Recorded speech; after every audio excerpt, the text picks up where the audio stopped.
kind words there, Brett. Thanks for the wonderful introduction. Yes, in my day job, I do work at Claflin University in Orangeburg. And funny enough, I think in the last 2 weeks I've been in Orangeburg. I live here in Columbia. I've been to Charleston and now to Florence, so I've seen much of the state just in the last 2 weeks alone.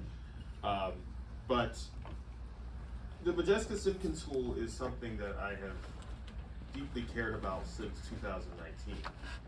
In part because the attacks on education, the attacks on our history have been going on for far longer than the last couple of months.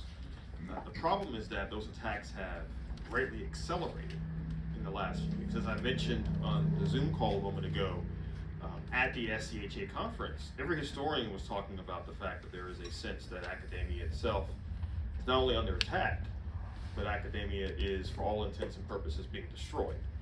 And most of us do not see a way out of this right now. I will be totally frank with you. I am not sure if the history we do in this school will be taught in public or even some private schools in 10 to 20 years from now, or even 10, 20 months from now. So I feel heartened by the fact that I see so many folks here, so many talented folks here this afternoon. I am looking forward to teaching the class again this semester. When folks like Alan or Keith or Cecil talk about taking the class again and again and again, I think about the fact that they are the reason I have to keep revising my lectures. Because I'm always adding something different, but in part because of feedback from students, and also in part because, as others have mentioned, these lessons from history, we can draw so many new things from them every single year. So this particular session I'm looking forward to because I think there's a lot to be said about the ongoing fights against censorship, the ongoing fights to preserve our history.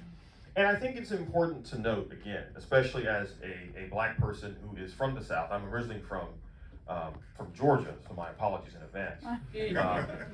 Actually from Augusta, Georgia, so right across the river. But yeah, thanks. That's just fine. But and the folks in the back talking about Air Force and Army. My father was in the Army for 20 years. My grandfather was in the Army before that. He spent his time in the Army getting shot at in Korea and Vietnam. So, you know, I have an armed forces background there. Although my parents, when I was in high school and I was thinking about going to one of these service academies, my parents, just post 9/11, they were both like, let's just stick with college and think about that. But I want to just make one more point really quickly. It's institutions like the Modjeska Simkins School that are going to be instrumental in keeping these histories alive. I just mentioned how so many of these histories are under attack in public education. Even places like Claflin, we're feeling the pinch right now because we do get some federal funding. But especially for Black Americans, but in terms of thinking about people's history in general, it has been institutions outside of public education that have kept these histories alive, whether it was churches, whether it was leadership schools like Modjeska Simkins herself once ran, whether it was just get-togethers of folks who wanted to learn more about this nation's past. And the great thing about the Modjeska Simkins School is that the history of South Carolina is not just a history of strife and defeat. I think we tend to think of this state as a place where only bad things come out of it. But instead, what this school also emphasizes is the folks who fought back. The folks who fought back using their words, using rhetoric, using politics, using organizing, sometimes even using armed self-defense.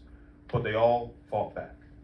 And I think in this day and age, the spirit of fighting back has never been more important than it is right now. So whether you're coming here simply out of a curiosity about history, coming here as a concerned citizen, or coming here as somebody who wants to get involved in the greater game of activism and organizing, the Modjeska Simkins School of Human Rights is a place for you. And again, I emphasize those last two words, human rights, because right now we are fighting battles I thought we had won a long, long time ago. But I cannot do a school like this without thinking about what my parents, what my grandparents, my great-grandparents have gone through. You know, I talk to my folks every single day on the phone. And I think about the fact that when they were born, Jim Crow was still a real thing. And as God is my witness, I'll be damned if that kind of thing comes back in my lifetime. Yes, sir. So I am, again, thrilled and pleased and happy to see all of you here this afternoon. Let's pick up the fight together.